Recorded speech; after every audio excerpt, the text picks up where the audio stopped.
Bien, parece que este gobierno se está convirtiendo en el gobierno de las grandes reformas. ¿Quién lo diría, no? Estamos ahora con la ministra de Salud, Midori Dejavich, porque el Ministerio Ejecutivo ha enviado al Congreso un proyecto de ley para que se le delegue al Poder Ejecutivo facultades para legislar en materia en buena cuenta, una reforma del sector salud, dentro de la cual estaría la reforma del sistema de remuneraciones en el sector salud. Y bueno, vamos a conversar con la ministra acerca de qué es lo que se proponen con este asunto. Ministra, buenas noches, ¿qué tal? Buenas noches, muchas gracias. Bueno, ¿qué es lo que están proponiendo? Para comenzar, esto nace claro, a partir de las huelgas que hubo el año pasado y hubo unos acuerdos y se dijo, bueno, vamos a dar una nueva política de remuneraciones, pero esto tiene que darse dentro de una reforma, ¿no es cierto? Recuerdo más o menos que esa fue la frase. ¿Qué se va a hacer? Sí, bueno, en realidad fue una confluencia de factores importantes. El tema de la huelga, que llevó a efectivamente unos acuerdos con los diferentes gremios, pero esto en el marco de un encargo, además, que nos hace el presidente de la República y que hace al Consejo Nacional de Salud para proponer un conjunto de medidas de fortalecimiento del sistema de reforma. Entonces, ese es el marco en el cual hemos venido trabajando los últimos 6 meses con el Consejo Nacional, que tiene en sus miembros a actores muy importantes del sistema, al Colegio Médico, al Consejo Nacional de Salud. El Consejo Nacional de Salud, que existe ya hace mucho tiempo. Es un consejo consultivo, está el Colegio Médico, está el sector privado, está el salud, están las universidades, los trabajadores, en fin, un grupo de gente muy importante, al cual el presidente además consideró oportuno añadir para esta tarea al Acuerdo Nacional a la SUNASA, que es la Superintendencia, y el Seguro Integral de Salud, y además a la representación de los gobiernos regionales. Entonces, este trabajo de estos últimos 6 meses prácticamente culmina ya muy pronto, la próxima semana, con un informe que vamos a entregar al presidente, y de esa discusión, que además ha sido en las regiones, en 3 macrorregionales, ha sido con un conjunto de comisiones de trabajo integradas por miembros de toda esta representación que está en el Consejo Nacional, en realidad un grupo muy grande de personas, luego de un seminario internacional, en fin. Se desprende de este documento que hay algunas necesidades normativas que nos llevan a plantear la necesidad de sacar unas leyes que están incluidas acá. Esas leyes, yo diría que el centro de la discusión sobre lo cual se articula lo demás es esta idea de que el sistema que tenemos es un sistema que no es sostenible. Y no es sostenible porque es un sistema que está basado en la atención hospitalaria. Entonces, está basado en que las personas tienen que ir a la capital de la región o a la capital de la República, a Lima, para obtener el servicio que requieren. Y ese es un sistema que no es sostenible ni en términos de equidad, ni en términos de financiamiento, y nos pone en una espiral de un enfoque de salud que está orientado a lo curativo de alta complejidad. Lo que tenemos que hacer es poner el sistema de cabeza, que es cómo acercamos hacia la población establecimientos que tengan la capacidad resolutiva para efectivamente atender y resolver el 70-80% de los problemas de salud o las necesidades de atención de salud que se dan en un nivel primario o secundario. ¿Y eso cómo se hace? ¿Eso es fortalecer las postas? Eso es, y creo que conversamos de esto hace algunos meses, la identificación de lo que llamamos los establecimientos estratégicos. Se han identificado con todos los gobiernos regionales un total de 750 establecimientos estratégicos entre estos hospitales intermedios y la red de atención primaria. Esto se ha hecho un trabajo de planificación muy importante con ellos.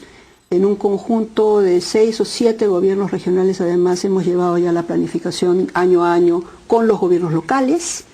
Y este es el centro de la propuesta, en tanto pone el eje en cómo llevamos el servicio de prevención, promoción y atención de las cosas más importantes más cerca al ciudadano, con mejor atención, con más cercanía y más equidad. Y más eficiencia también. no solamente en la eficiencia Pero operativa. ¿dónde estaría el cambio? Porque en este momento existen las postas, existen los centros médicos. Lo que pasa es que esos establecimientos de primer nivel que tenemos no tienen la capacidad resolutiva que se requiere. No tienen pediatras, no tienen ginecólogos, no tienen capacidad. ¿Cómo los va usted a producir? Yo recuerdo haberle preguntado eso. Exactamente. Ese es el problema, porque no hay suficientes médicos y todos están en Lima. Exacto. Entonces ahí viene el tema. Ese es el tema de la planificación de la inversión, está más o menos clara lo que queremos, y viene el tema laboral, salarial y de gestión de recursos humanos. Por eso es tan importante la otra pieza que es la de la política remunerativa. Y yo enfatizo la palabra política porque no hemos estado usando ni pensando en las remuneraciones como una política. Lo que tenemos es un conjunto muy desordenado de una serie de conceptos remunerativos que han sido producto de presiones, sí, pues, en fin, claro, posibilidades en algunos casos, restricciones en otras, lo pensionable casi nada, una serie de conceptos, 15, 16 normas para regular el sueldo de un profesional determinado. Entonces la gran pregunta es cómo convertimos a la política salarial en una política que se oriente a el desempeño, pero también a cerrar las brechas en los niveles remunerativos que en realidad son sumamente bajos en el país. Ahora, pero ¿cómo hacemos para mejorar la gestión? Porque yo participé ahora como jurado en el concurso, el trámite y demás, y me sorprendió que la mayor parte de los trámites denunciados, digamos, o postulados, tenían que ver con ESALUD y con el Ministerio de Salud. Cosas penosas que eran para llorar, y además ponían, esto es para llorar. Todo el sistema de citas, de referencias, de transferencias que iban al primer nivel para pasar al segundo nivel, en desorden, no había, es decir, es un caos, no funciona. Entonces, ahí lo que siempre se ha propuesto es, oiga, ¿por qué no vamos a un sistema mucho más moderno, más empresarial, por decirlo así, en donde por un lado tengamos el fondo, los fondos, y eso además está en la ley de aseguramiento universal, que separa el fondo, sea de salud o sea los fondos del ministerio, por un lado, y por otro lado las entidades prestadoras. Entonces, que una persona pueda ir a una entidad pública, a una entidad privada, a cualquier entidad, a atenderse, y que esta entidad, incluso la propia entidad pública, pueda hacer, pues, entregarla en contrato, un contrato de gerencia o con una empresa privada, o entregarla en concesión, una asociación público-privada, para mejorar la administración de los hospitales que se manejan, pues el Estado no es un buen administrador. En fin, ese tipo de reforma, integrar todo en un sistema en que mucho más eficiente. Efectivamente, entonces al elemento de dónde ponemos el énfasis del esfuerzo, en qué nivel de la pirámide de atención ponemos el énfasis, atención primaria, atención secundaria. El segundo tema, uno de los segundos temas es cómo logramos estas redes entonces integradas, no administrativamente integradas, sino funcionalmente integradas, es decir, usar lo que está en el territorio, independientemente de quién es el que lo administra. Y en eso hemos avanzado con los convenios de intercambio de servicios, con una estrategia que ha sido muy exitosa, que es abrir al asegurado SIS los servicios de CISOL, a eso me refiero. En Lima, en las regiones, progresivamente más.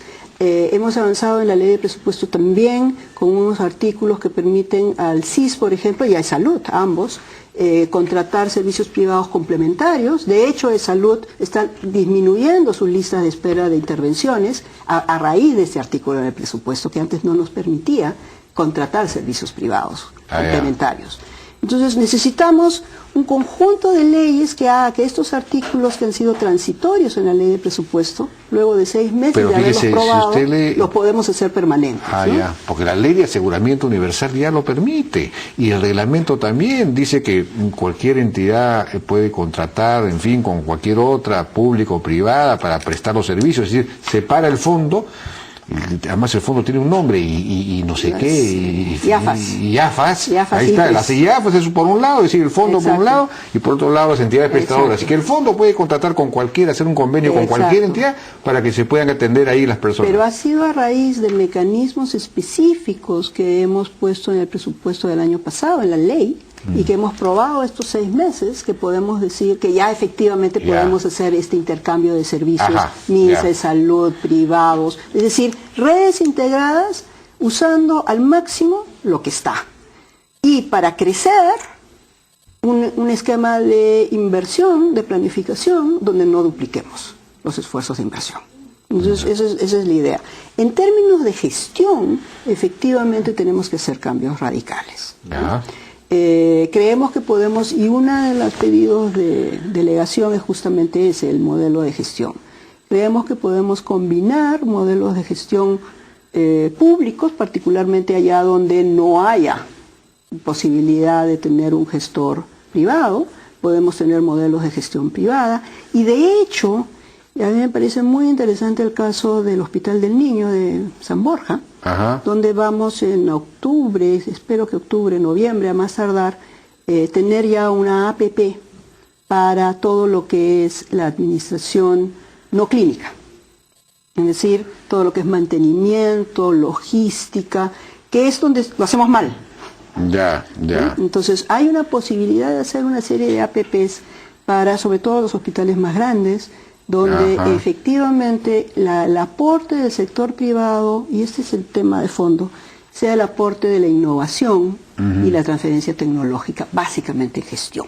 Entonces, yo adelantándome a la crítica que probablemente, o a la pregunta que probablemente me hagan sobre este tema, no es un esquema de privatización, es un esquema de usar lo que tenemos a disposición en el sector público, en el sector privado, de forma tal que podamos complementar nuestras mejores capacidades. Entonces, ese es otro tema para el cual queremos facultades, y estamos también pidiendo facultades para reorganizar el Ministerio de Salud. ¿Cómo así sería eso? El Ministerio de Salud tiene una estructura orgánica muy poco apropiada. De hecho, y esta es una anécdota que yo cuento, cuando recién entramos a la gestión con el viceministro, nos pusimos de acuerdo más o menos cuáles eran las líneas prioritarias que queríamos llevar adelante, y decidimos que no íbamos a atacar el tema del cambio orgánico del ministerio porque será muy complicado. A la vuelta de 2 o 3 meses nos dimos cuenta que es indispensable. Tenemos una estructura que no nos permite operar. Tenemos un solo viceministerio, todos los hospitales dependen directamente del viceministro, además de todo lo demás, todos nuestros programas, TV, inmunizaciones, o sea, es una estructura que depende estrictamente del viceministro, con lo cual nada depende del viceministro realmente, porque es imposible gerenciar todas estas cosas.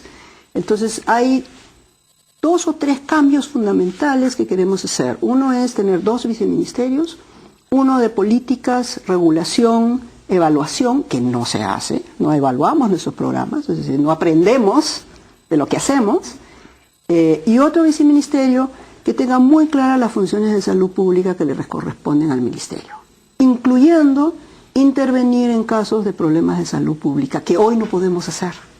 ¿Cómo es eso? Porque tenemos un conjunto de competencias delegadas o ya transferidas a los gobiernos regionales que nos hace muy difícil poder intervenir cuando hay un problema de salud pública que requiere intervención rápida. Lo logramos hacer por las buenas relaciones que tenemos con ellos. Entonces ahí hay un espíritu de colaboración, pero es muy débil ese fundamento para hacer política pública en salud más efectiva y más. Entonces ahí hay un tema. Y el tercer aspecto que nos parece muy importante es justamente completar esta idea de la separación de funciones. Tenemos un seguro integral de salud, que es una IAFA, efectivamente un administrador de fondos, pero no tenemos claramente la responsabilidad de la prestación, porque como le digo, todo depende del viceministro. Entonces queremos hacer otra OPD, un organismo público descentralizado, donde estén todo el tema de la prestación. O sea, tenemos, digamos, entre comillas, una gran gerencia de prestación que no tenemos. Eso nos va a permitir primero modernizar nuestra prestación, tener un equipo de alto nivel.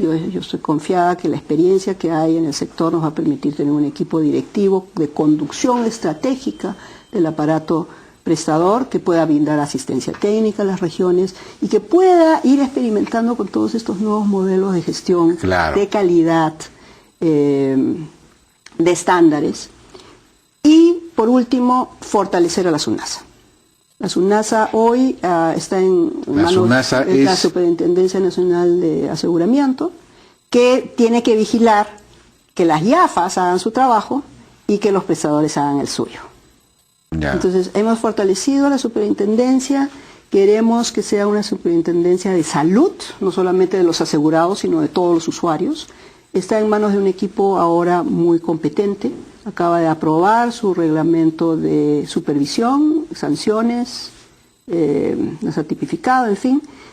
Entonces tenemos el Ministerio como un gran ente rector, la IAFA CIS, la superintendencia y nuestra OPD de prestación, con lo cual hemos separado bien las funciones, las queremos especializar y creemos que ese es un esquema en el que el Ministerio va a recobrar, digamos, una capacidad de orientación de la salud en el país y a la vez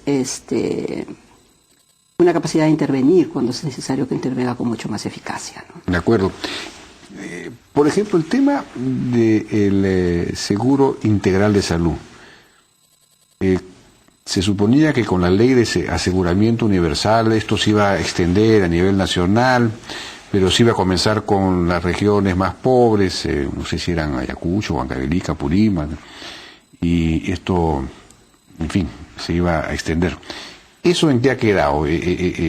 Porque eso se tiene que ejecutar además a través de las regiones. Entonces, una pregunta es, ¿tiene el Ministerio una capacidad rectora de ese proceso o no le hacen caso, no le hacen caso? ¿Eso cómo fue? La ley de aseguramiento, en general la reforma de aseguramiento universal está en marcha y es uno de nuestros principales pilares. De hecho, muy pronto entrada la gestión se dictaron las normas que permiten que el Plan Esencial de Aseguramiento Universal, que era el plan que regía en las zonas piloto, que eran pocas, Ayacucho, Huancavelica, Apurímac, se extendiera a todo el país. Entonces, hoy el CIS cubre el conjunto del plan en todo el país. ¿En todo el país? En todo el país. En el CIS hemos duplicado su presupuesto este año. Pero el CIS sigue siendo un fondo. Un fondo, un administrador de fondos. Entonces, lo que hace es, comillas, comprar los servicios a los prestadores. Yeah. Compra a los prestadores del gobierno regional, a CISOL, yeah, a privados. Pero en realidad lo hace, con CISOL sí, pero no con las, por ejemplo, con los centros médicos o con las postas. Estamos financiando a los centros, particularmente de atención primaria, con asignaciones per cápita. O sea, no estamos haciendo transferencias presupuestarias, sino estamos calculando, usted atienden a tantas personas con estos paquetes y hacemos una transferencia por persona. Además, prospectiva, es decir, adelantada.